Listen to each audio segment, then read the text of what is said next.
नमस्कार विद्यार्थी मित्रों। अभी हमने विधेयक कानून कब बनता है, विधेयक यानी कोई भी कानून जब बनने जा रहा है तो तभी कानून बनाने के लिए जो प्रस्ताव रखा जाता है उसको विधेयक कहते हैं।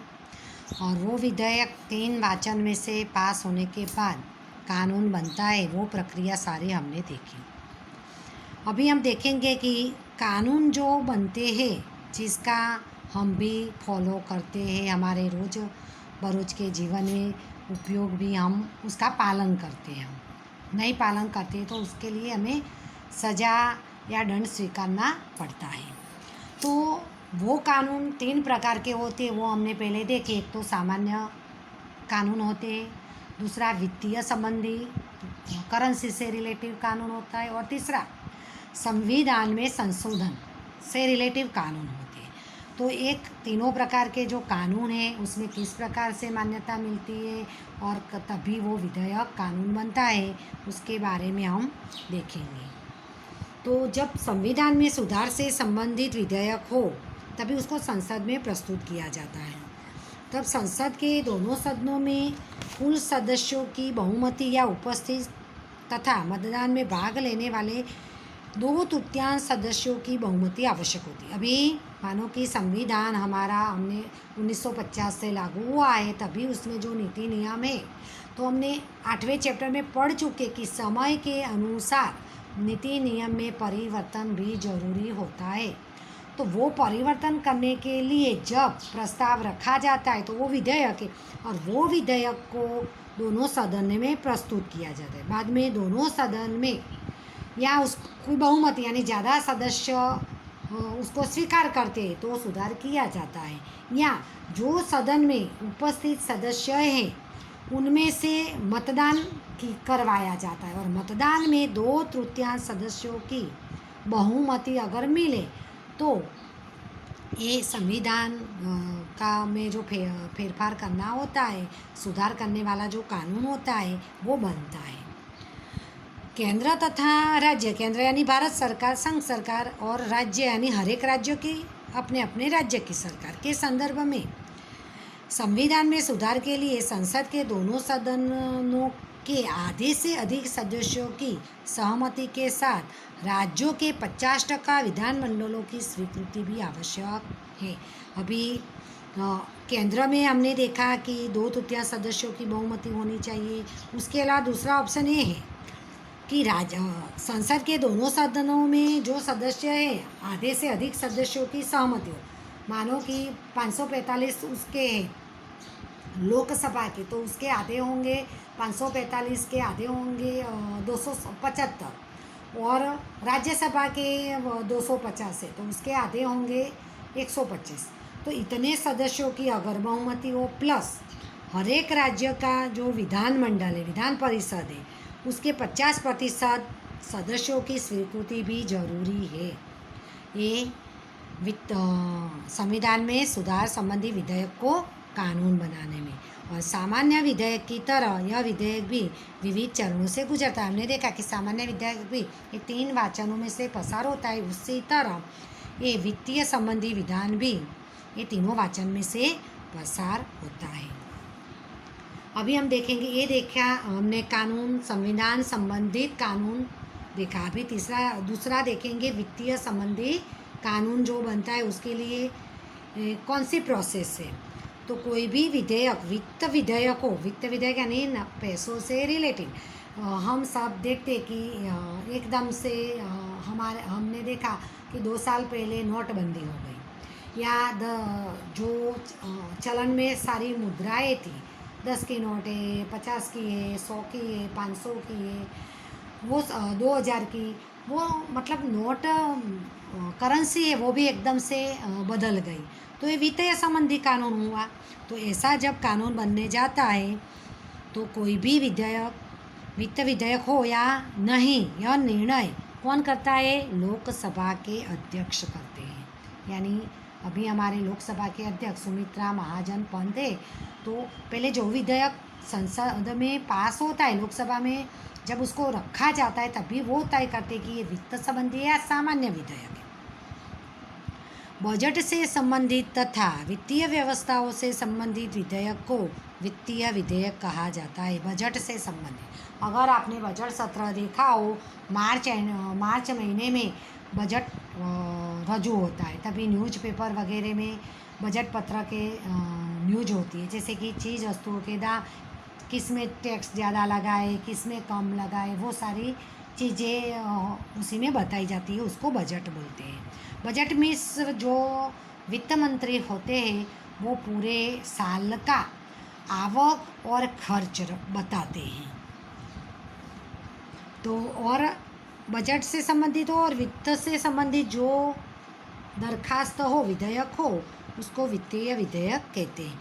अभी केंद्र का बजट, जिसको अंदाजपत्र भी कहते हैं, वो केंद्रीय वित्त मंत्री अधिकांश 28 फरवरी को लोकसभा में प्रस्तुत करते हैं। यानी मार्च महीने में हमें ये बजट मिल ही जाता है, फरवरी के एंड में रजू करते हैं। 28 फरवरी यानी लास्ट ही दिन हुआ, यानी उसको मार्च महीना ही भी बोल सकते। तो तब तक वित्त मंत्री हमारे जो है वो उसको संसद में लोकसभा में प्रस्तुत करते हैं। तो अभी यहाँ पर सभी मंत्रियों के नाम मैं आपको ही बता रही हूँ। आपको भी अपने आप कुछ करना है, सीखना है, इसीलिए ये वित्त मंत्री का नाम आप मुझे बताओगे।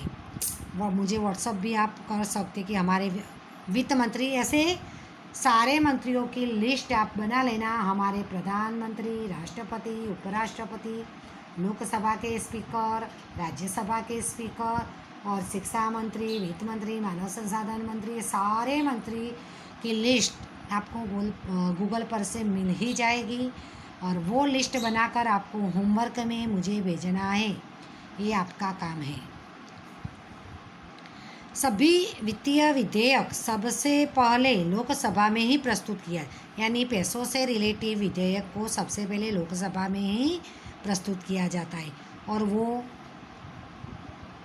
कौन कौन से चरणों से गुजरते हैं, प्रोसेस उसकी हम अभी लोकसभा में जो ये वित्तीय विधेयक प्रस्तुत किया जाता है, उस पर 2-3 दिनों तक प्राथमिक यानी बेसिक चर्चा होती है। बजट में खर्च के लिए रखी मांगों के ऊपर अभी जो बजट पत्र वित्त मंत्री लोकसभा में प्रस्तुत करते हैं, यानी पूरे दिन का आवक और खर्च, तो खर्च के लिए कई मांगों के ऊपर चर्चा विचारणा होती है। वित्त मंत्री बजट से संबंधित सभी आंकड़ाकीय जानकारियों को संसद में प्रस्तुत करते हैं। वित्त मंत्री जो होते हैं वो सारे आंकड़ा किए, कितना खर्च किया, कितनी आवक थी, पूरा हिसाब पूरे साल का, उसी को ही बोलते हैं बजट पत्र या अंदाज पत्र, वो संसद में लोकसभा में रखते हैं। सभी विभागों के मंत्री, जैसे कृषि मंत्री है, विज्ञान संरक्षण मंत्री, व्यापार वाणिज्य मंत्री, मानव संसाधन मंत्री, इसीलिए मैंने आपको सभी विभागों के मंत्रियों के नाम की, अभी लेटेस्ट मंत्रियों के नाम आपको मुझे कल ही व्हाट्सअप करना है। और मुझे पता है जो होशियार विद्यार्थी वही वीडियो देखते हैं और वही होमवर्क करेंगे, सबको करना है। और अपने आप जितना काम करोगे इतना आपको याद भी रहेगा और आप समझ भी पाओगे। तो विभागों की आदि अपने अपने विभागों की मांगों को लोकसभा के समक्ष विचार विमर्श के लिए रखते। अभी कृषि, खेती से रिलेटिव बात है कि खेती में कौन कौन से सुधार होने चाहिए, उसके लिए सरकार को क्या मदद करनी चाहिए, कौन सी टेक्नोलॉजी बढ़ानी चाहिए, उसके लिए कौन से साधन चाहिए, ये सारे विज्ञान के विकास के लिए जो आविष्कार होते हैं उसके लिए भौतिक सुविधाएं हैं, वो सब कितनी चाहिए, उसके लिए कितना खर्च होता, संरक्षण यानी देश के सुरक्षा के लिए जो हमारी तीनों सेनाएं, थल सेना, जल सेना, वायु सेना, उसके लिए जो साधन सामग्री चाहिए, शस्त्र सरंजाम चाहिए जो आधुनिक है। आपने देखा होगा कि जो लड़ायक विमान है वो भी हमारे देश ने, अभी राइफल, शायद उसका नाम मुझे इतना याद नहीं आ रहा, पर अभी वो विमान भी हमने अमेरिका से खरीदे। तो वो सब के लिए पूरे साल के लिए अंदाज लगाते कि कितना खर्चा है। इसी तरह सभी विभागों का वो सब लोकसभा में वो बातें रखते हैं तथा मतदान के द्वारा उस पर मंजूरी, बाद में लोकसभा के सदस्य उसको ज़्यादा लोग उसको पसंद करेंगे, मत देंगे, वो उनके हर एक के विभाग के जो प्रश्न हैं तो वो उसको मंजूरी मिलती है। बजट में आय के अनुमानित क्षेत्रों तथा कर से संबंधित प्रस्ताव अलग अलग स्वरूप में प्रस्तुत किया जाता है। अभी हम सब जानते हैं कि सरकार हमारे लिए जो भी काम करती है उसके लिए आवक का साधन है टैक्स, कर। तो उसके रिलेटिव भी अलग अलग ढांचे में उसको बजट टैक्स को ये करती है, उसको मंजूरी भी लेनी पड़ती है। अभी ये कोरोना काल में हमने देखा कि सरकार ने टैक्स में भी कंसेशन दिया है। तो लोकसभा में पारित होने के बाद ये वित्त विधेयक को बाद में राज्यसभा में भेजा जाता है और राज्यसभा इस विधेयक से संबंधित आवश्यक सिफारिशें जो लोग उसको सलाह सूचन देते उसके साथ 14 दिन के अंदर वापस फिर से लोकसभा में भेजते हैं। और लोकसभा राज्यसभा की सिफारिशों को बाद में राज्यसभा जो सिफारिश करते कि ये वित्त विधेयक में ये सुधार करना जरूरी है, तो उसकी सिफारिशों को लोकसभा कभी स्वीकार भी करते, कभी अस्वीकार भी करती है। अगर 14 दिनों के अंदर राज्यसभा वित्त विधेयक को वापस लोकसभा में नहीं भेजती है तो विधेयक राज्यसभा के द्वारा पारित माना जाता है। 14 दिन मानो कि लोकसभा ने वित्त विधेयक को राज्यसभा में भेजा और 14 दिनों के अंदर अगर राज्यसभा विधेयक को वापस नहीं भेजती है तो विधेयक को राज्यसभा में पारित माना जाता है, यानी राज्यसभा ने उसको पसंद किया ऐसा माना जाता है। राज्यसभा द्वारा की गई सिफारिशों को लोकसभा स्वीकार करती है तो दोनों सदनों में संशोधित विधेयक पारित हुआ माना जाता है, यानी लोकसभा की बातें को भी स्वीकार किया जाता है, राज्यसभा ने भी जो सलाह सूचन दिया है वो भी लोकसभा उसको मानती है और ऐसा करके जो उसको राज्यसभा की सिफारिशों को लोकसभा स्वीकार करती है तो वो विधेयक को संशोधित विधेयक पारित माना जाता है।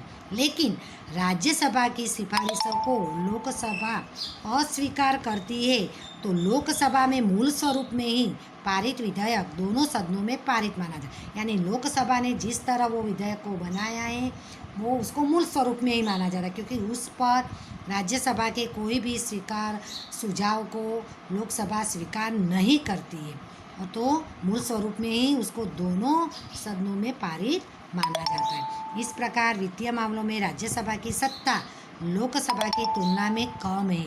तो वित्त संबंधी विधेयक को कानून बनाने में किसके पास सत्ता अधिक है, तो वो लोकसभा के पास वित्त संबंधी विधेयक को कानून बनाने की सत्ता लोकसभा के पास अधिक है, राज्यसभा के पास कम है। Okay, thank you. अभी हम यहाँ तक देखेंगे, बाकी काम